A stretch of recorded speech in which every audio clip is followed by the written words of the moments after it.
continue this here. Right. Okay. It is the German turn. Now, I haven't played any of this, but I was looking a little bit before starting. And I found down here a place it looks like we could put a little bit of pressure.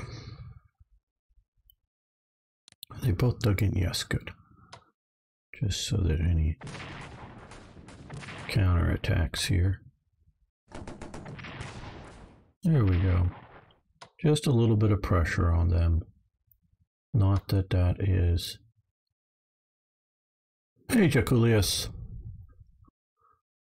Just to make the French sort of worry about what's going on. And I also thought down here might be a good spot to put some pressure on. We have 2 shells.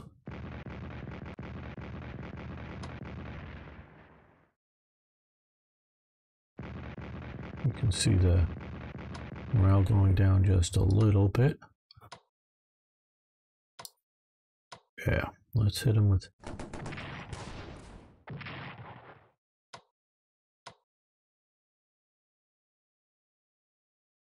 Hey, Spearhead Gamer. Okay, well... You know what I'm going to do? We're going to shift. Bring those over. These guys are going to attack. So that these guys can be reinforced. Yeah, max this turn. So that we don't have too weak of a line here. So now we have weakened 1 corps, taken out another corps. Now what we need to, I need to particularly remember to do is use the recon bombers well. I think we might be able to get that unit in.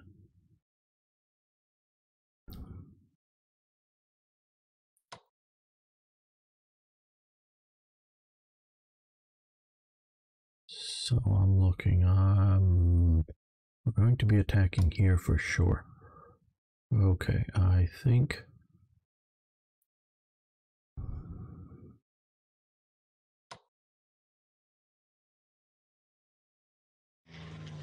yep, interceptors. Hopefully we'll have some good escorts.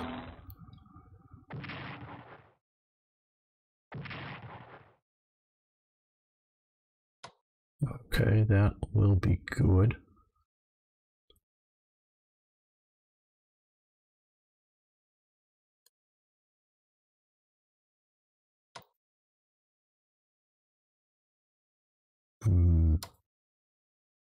I think that will also be the target, the French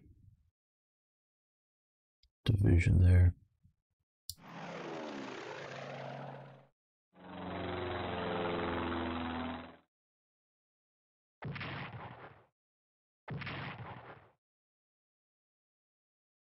Okay, that has just helped make them a good target.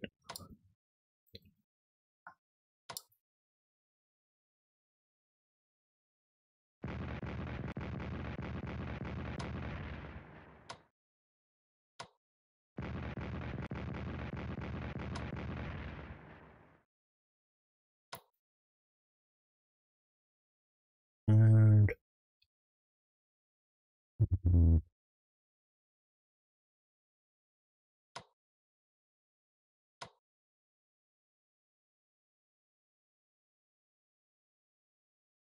okay, you pull back a little bit.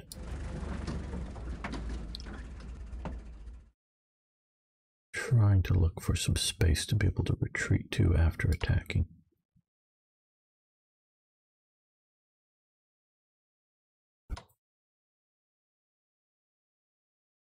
Really wish this he was full strength.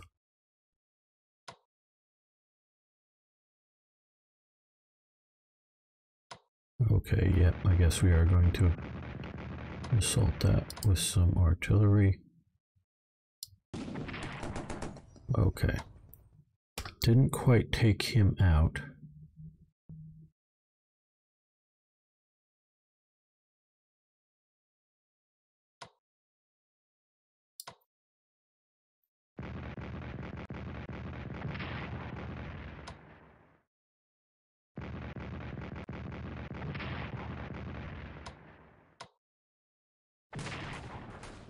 Okay, they're gone. Very good. That works.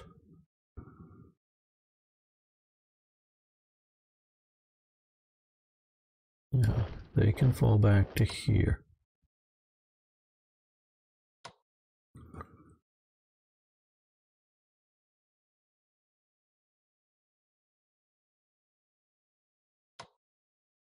I know I'm going slow here, but I think it's important.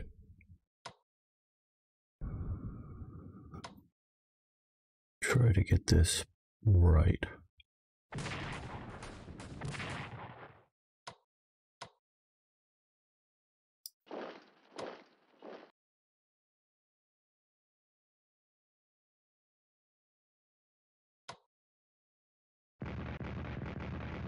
Okay, defensive artillery. Boom. Okay, let's... Oh, they can't move up just yet.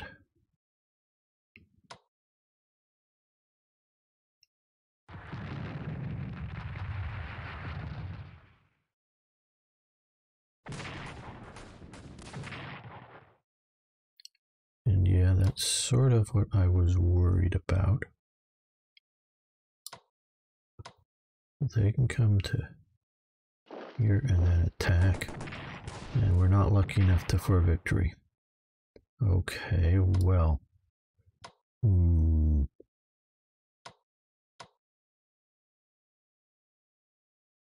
They can move up.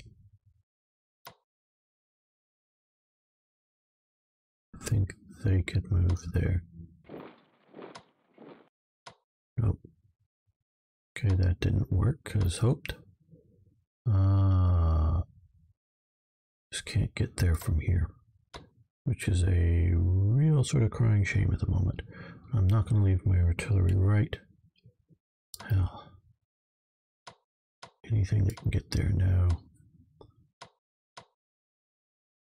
Really wish he could occupy that hex. Well, that would probably work. Okay, not yet. That'll work. I won't have to pull the artillery back. Hey, Lanzer, how you doing?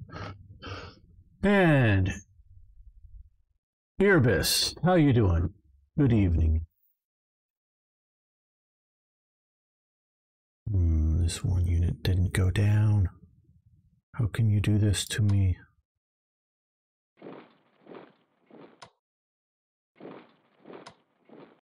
You fall back a little bit while you come up to here. The rain hasn't helped much. Okay, this is a little bit of a setback. I was hoping to get penetrated a little deeper here. Fortunately, we can't reinforce them, but we can here.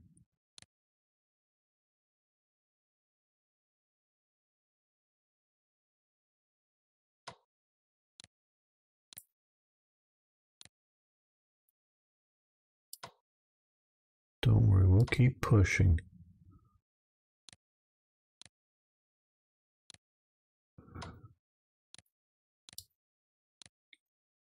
I don't want to lose my heavy tanks, nor do I want to stall out the offensive, but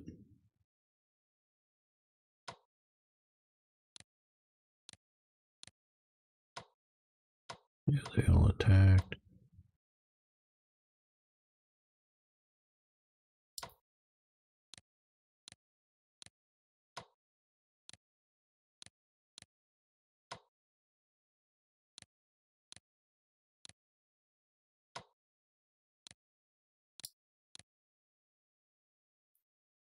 Right, now I don't know if we're going to try to push here some point again.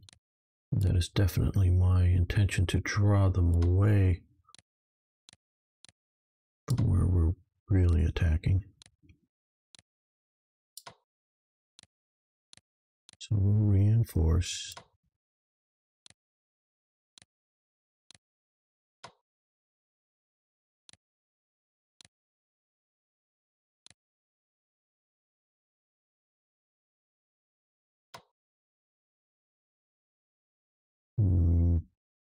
Do we push into there? Do we push here? Maybe next turn.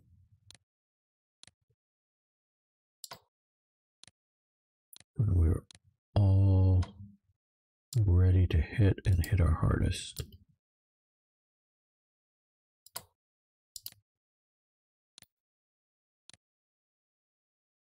With the artillery, some artillery rounds, they still have 10 shells, so they'll be very good. Hello, Paul Winter.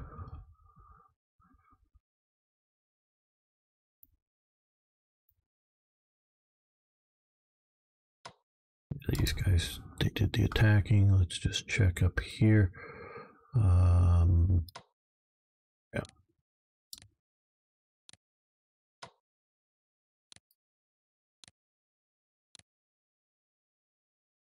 Send in reinforcements into the meat grinder.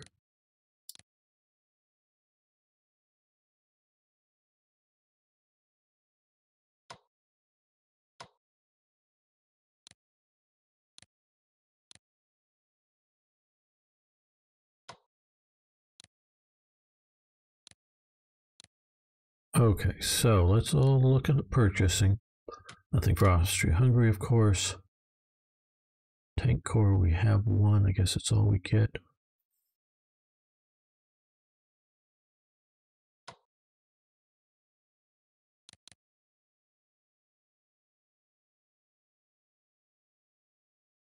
Yes, putting another corps.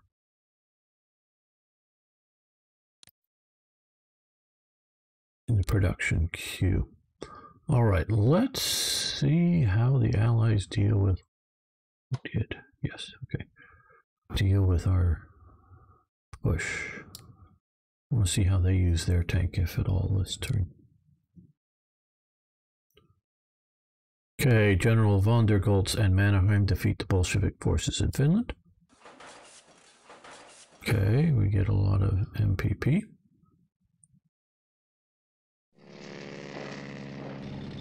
Okay, they move their tanks up. They're moving into the gap there. It just means we get to take out another unit.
They're not dug in. Maybe they probably should be.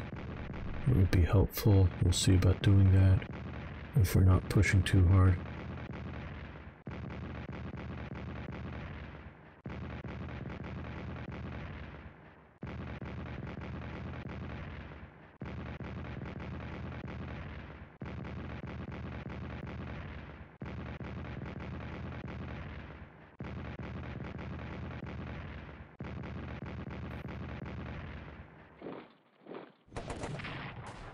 Ouch, yeah. Forgot to dig those guys in. My fault.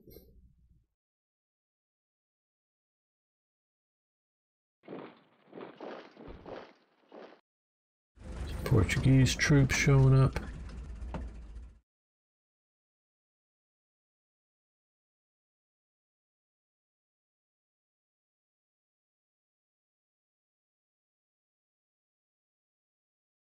Italy prepares for war. I already thought they were in the war. Yes, whatever. Okay, we're spotting some units back there.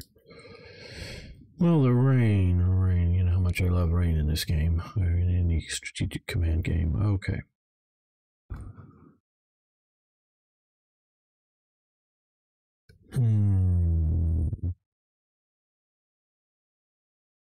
think we're going to maybe put him up here to put pressure on in the north.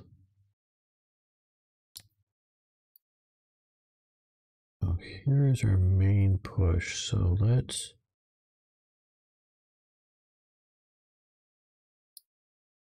here and here, I think. Okay.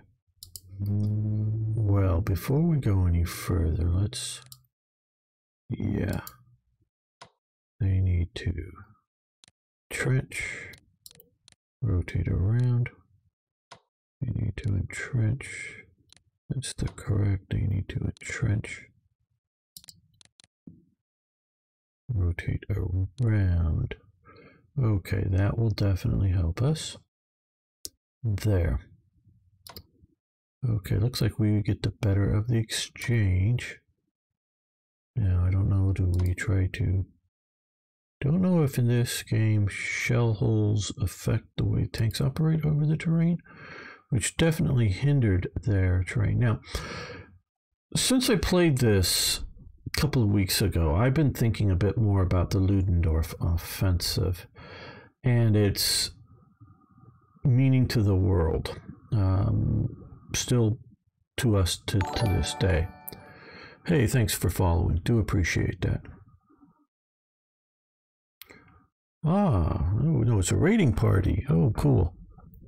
The raiding party. Well, thank you, Keno Bishpo. Thank you very much for the raid. We do appreciate it. Okay, so I like to look at history around particular moments that change the direction or set the direction, sometimes change, sometimes set the direction for many years to come. One, I would say, the big famous one would be Alexander the Great crossing the Hellespont over into Asia in approximately 330 BC, and his subsequent defeat of Darius, the Persian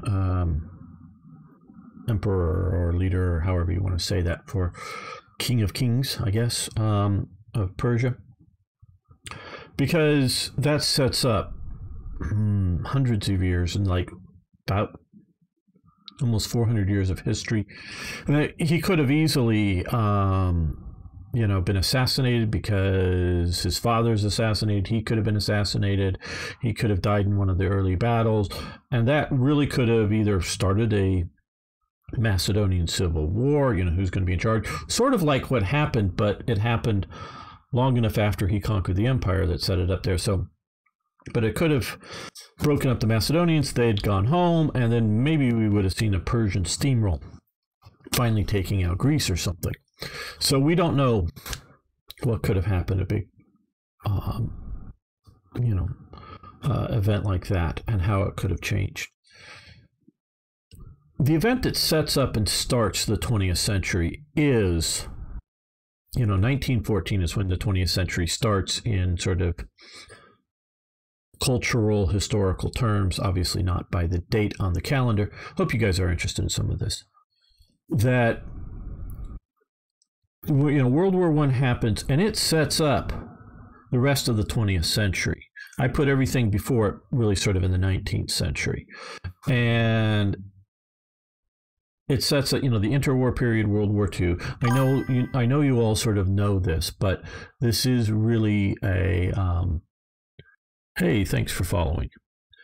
Really sort of an important thing. So it sets, World War I sets it up. But I've been thinking about this Ludendorff offensive and what it does as part of that. Because of the, shall we say, relative success of the Ludendorff offensive, it was obviously a failure to either, you know, cut the British off from the rest of the, you know, Entente. It was a failure to, you know, take Paris or anything like that. But it was probably outside of the initial waves of attacks in 1914. It's the most success that the Germans have on the Western Front in pushing deep there. And obviously, if you're looking at the date, this is early 1918. Well, you know, by November 11/11/11, the war is over. Just after what looks to be almost a major success. And I really think this hits up, or tees up, if you will, the whole stab in the back theory. Had this offensive really just been crushed, had it not been able to happen, I think this could have had a very different outlook for the soldiers who then go on to be on the losing side in the war.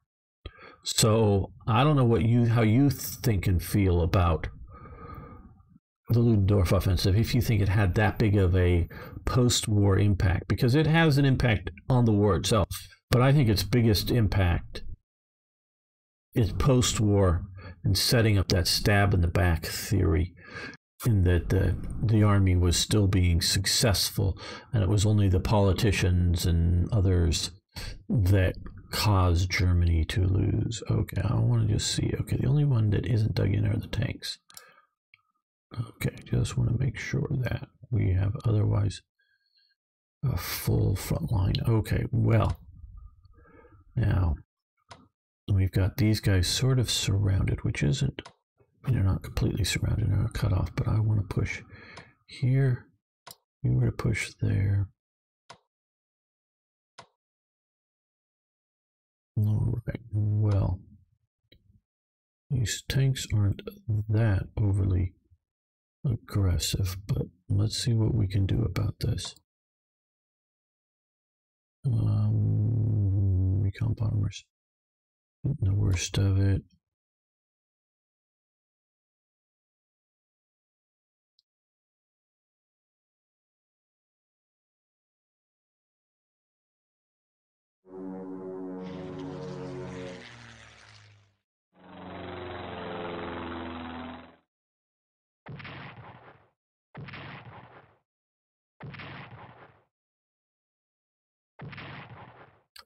Okay, yeah, they did do so good. Okay, well, that may be a little bit of an improvement. They're too far back, I thought.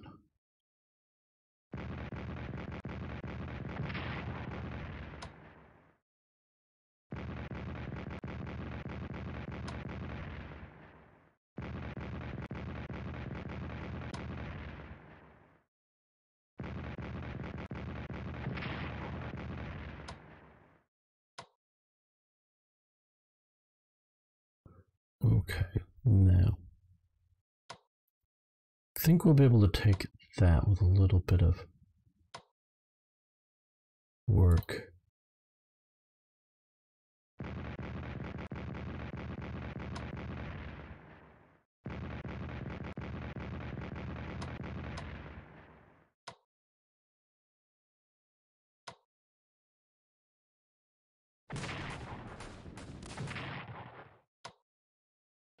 I wanted them to be pushed out.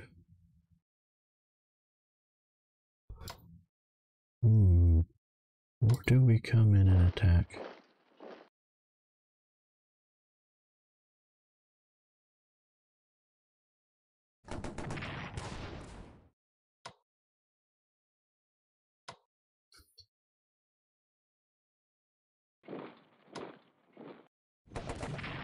Okay, that's actually going to work out better for us.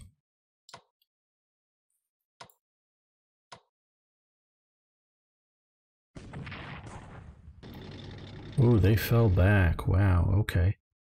They don't have enough movement to get to either zones of control, but we want to move ahead.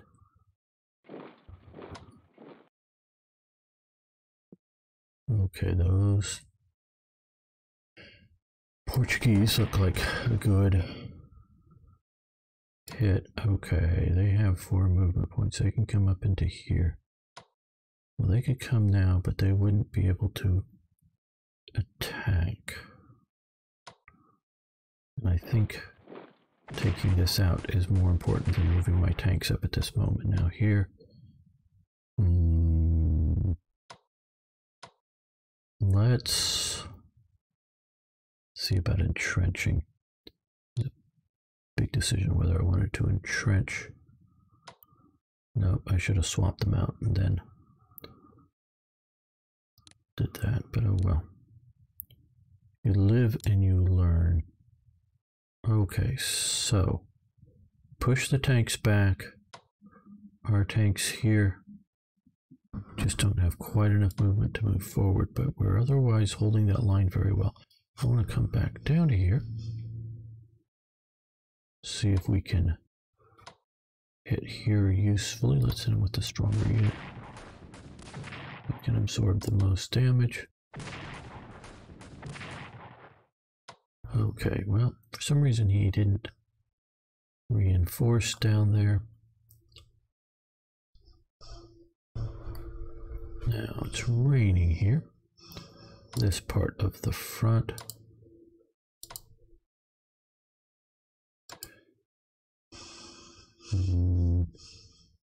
Not overly good looking.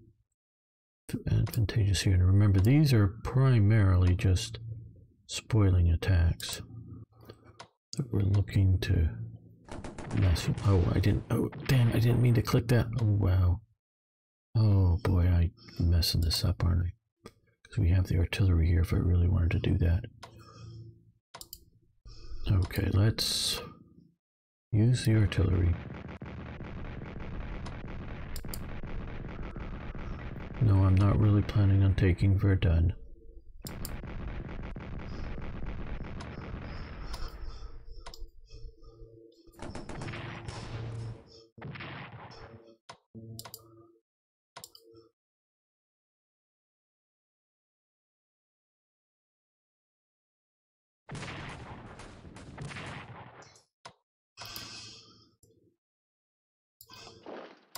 Yeah, I know these guys are a bit out of date, but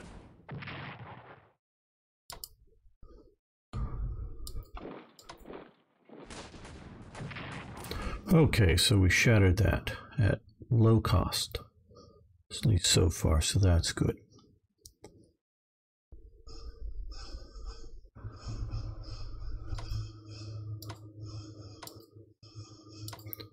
We're just going to this turn send in the reinforcements. That will also allow us to save up some shells for the artillery. And be a little more ready to push.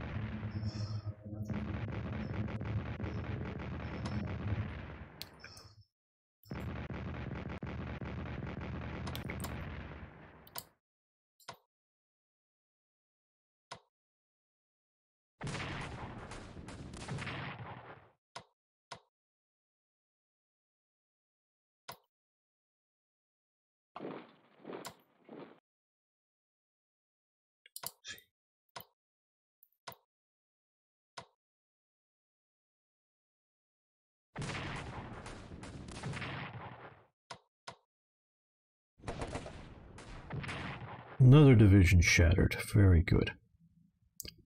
Okay, so that's got to be drawing some French away. I mean, and or reinforcing down here.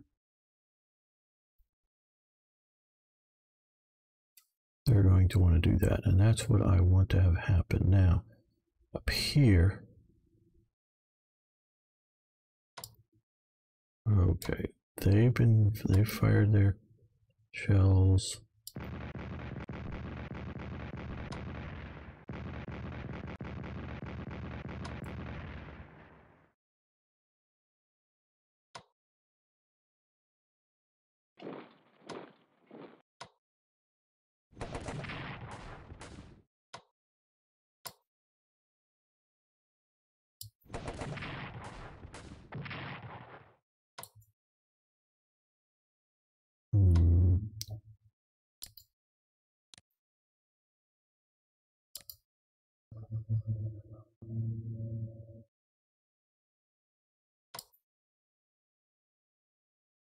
Well, don't know.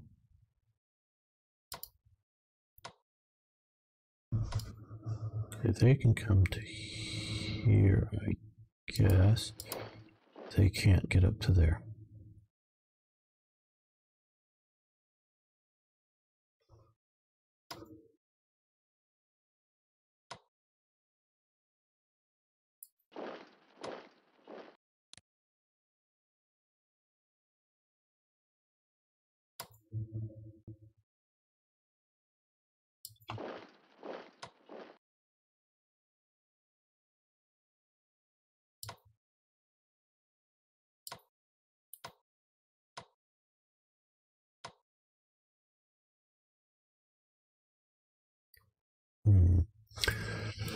And fully saying, during the winter 1916 and summer 1917, the average German living in the city had around 1,000 calories worth of nutrition per day, which is not enough even to live. The politics did get to, I presume politicians didn't get to handle the problem and deliver everything the military.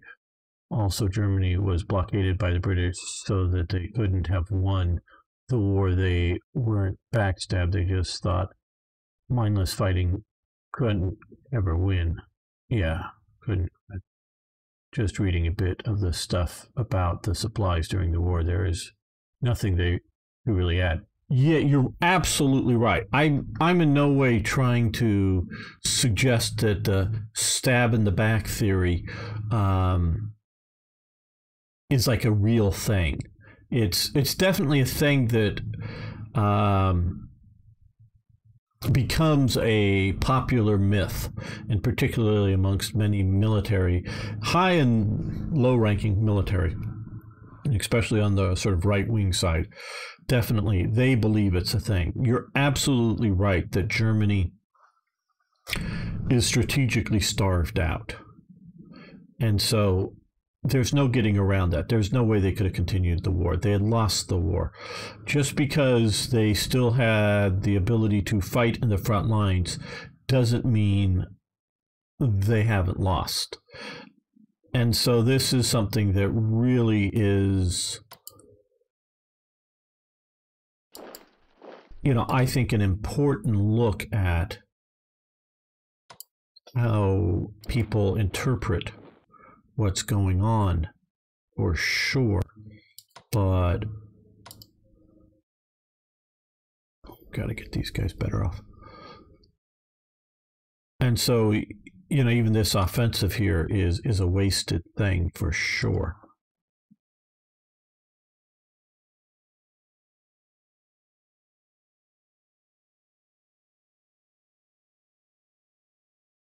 No. Even with taking the breadbasket of the Ukraine,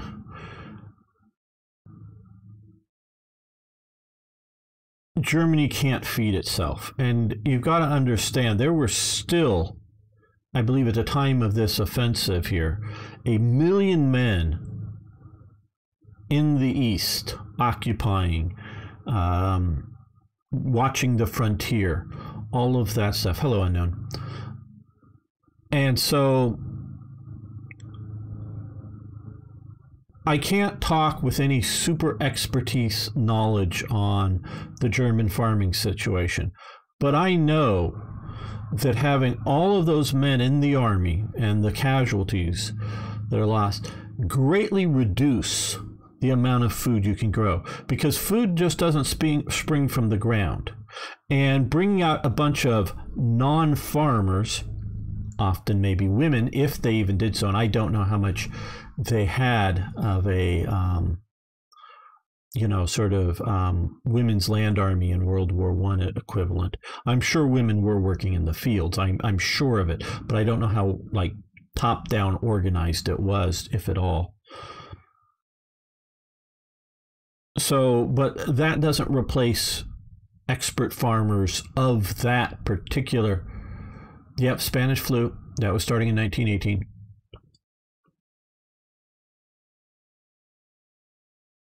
But it's not only about food, but true. It's about but food is a critical element of it.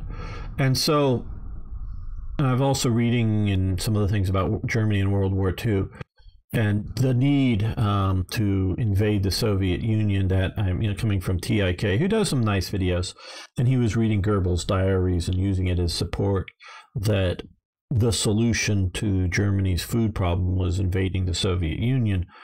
And I'm going, yeah, that's sort of what some of these Germans thought, but didn't they understand that instead of using that army to invade the Soviet Union, they put it back out in the fields and grow more food, harvest more food?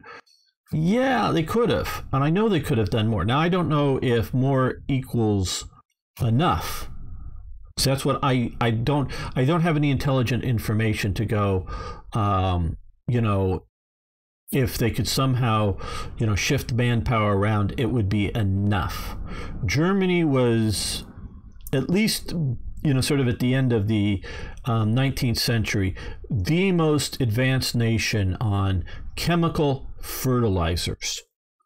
So they understood that. They had with chemical fertilizers, you can maximize growth potential for food. You don't have to do crop rotation to keep the fields fertile enough to grow food. You can use all your fields all the time.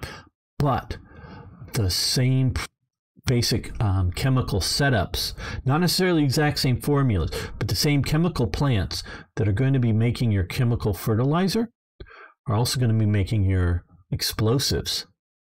So, and explosives and fertilizers, I'm not a chemist at all, but they do have some overlap on some of that. So we can see that is part of the problem. And as Holy Zane is saying, there are other essentials. Now, by the end of the war, by 1918, Germany was no longer in a significant hurt space for things like Mauser rifles. They got to the point that they were producing enough to keep all of their frontline troops equipped with good Mauser rifles, along with bringing in damaged, worn-out rifles and reconditioning and putting them out in an acceptable condition. Yeah, FRT makes some good videos, but he quite often gets too focused on single things, yes, and misses too much of the big picture. I will entirely agree with that. I'm not in any way trying to slam TIK. I like his stuff. I just don't always agree with it. And I do study National Socialist Germany pretty well. Maybe not as much not as much original sources as he does, because, or some of the stuff. But I do study from a lot of good books and a lot of different sources. 19 always seemed like a stalemate to me until the Germans signed that blasted armistice in an equally infamous train car. Yeah, and so it's food is the primary one, other essentials, but it gets to the point that Germany's feeding itself mostly in food, but other things as well, is becoming a critical problem. And tanks are changing it. I know, and I've talked to a few people talking about especially on the Western Allies side, but also on the Eastern, the German side, the improvements of tactics from, say, 1915, 1916, changing over to 1917, 1918, the much better infantry tactics. Yes, absolutely, that affects it, but it's really the machine gun and the barbed wire immobilizes the battlefield, at least in the big areas. Mostly, obviously, we're talking about an offensive here, but immobilizes much of the warfare, and then the artillery does most of the actual killing, is sort of how that all works out. It's the tanks that are breaking the stalemates of the barbed wire and the machine gun. And I think production, because to my understanding, these K-wagons, they completed 2 of them. And I've seen at least one photo in the factory, and it looks like I'm just going from memory here, 6 or 8 that were sort of in production. Now, maybe that included the 2 that they completed, but they were producing some at the end of the war. 2 of them were ready to go. The Germans destroy all of them before the Allied Commission can come in and, get their hands on them. And so they start out, and as if you look at this, it's sort of the base level is a German captured Mark V or whatever the particular version of the British ones, because they did capture enough to make a small tank unit. And then, of course, they did the A7V, but those were still in small handfuls compared to what they were seeing. Not necessarily what we actually know, that were even more tanks behind the front lines, but what they were seeing on the front lines. They just knew that even if they held out for through the winter and come up for a new spring offensive, it wasn't going to achieve that victory. Chemical engineer. And you're absolutely right about there being an overlap between explosives and fertilizer when it comes to the necessary raw materials. I don't know how the situation was for production of those, but Germany did have issues with producing a lot of different raw materials. So it would be at the very least a difficult balancing act, yes. And the reason I know some of this, especially about some of the chemical fertilizers, is an old series now called Connections. Guy, last name is Burke, produced it and was the sort of main guy who hosts the series. And he does it's you can find him on YouTube. It's sort of the connections through history of, say, an invention or something, and how you get from, in the Renaissance through to the 20th century, to rocket fuels or whatever it is, and all the connecting bits and pieces. And that's how I learned about some of that long ago, and how Germany was one of the leading in the late 19th centuries in chemical fertilizers. So thank you for the backup on that. I do appreciate that. And so, yeah, that is part of that. At the start of the 20th century was very efficient anyway, and it certainly wasn't mechanized just yet. You're absolutely right. And to see that even more so unknown gets to the manpower issue. And it's not just literal physical muscle, though that is part of it. It is also, shall we say, skilled at doing the work, knowing what to do the work, you get a bunch of even strong men that work in a coal mine or work in a factory, and put them out on the field the first day with the implements. They don't know what to do. And if you have, the older experienced farmer spending all of his time trying to tell these guys and teach them how to do whatever it is, whether it's harvesting, planting, or prepping the fields, or kind of draining them and making them all ready. So it's not just the fact that they may be women and weaker. It's the whole sort of thing that definitely changes the situation. So I am not saying that Germany could feed itself absent the war. What I am saying is moving all of this skilled manpower away from that reduces it by I believe, significant percentage. And that is a major thing you need to take into account. The reason I know a lot of it, I say I know, is just partially, intuitive logic, but looking much more deeply at the Second World War, which you are getting mechanized. But the Second World War is, again, just a reaction to what is learned in the First World War, including at the home front. And so I am not disputing the idea that should I attack here or should I wait? Okay.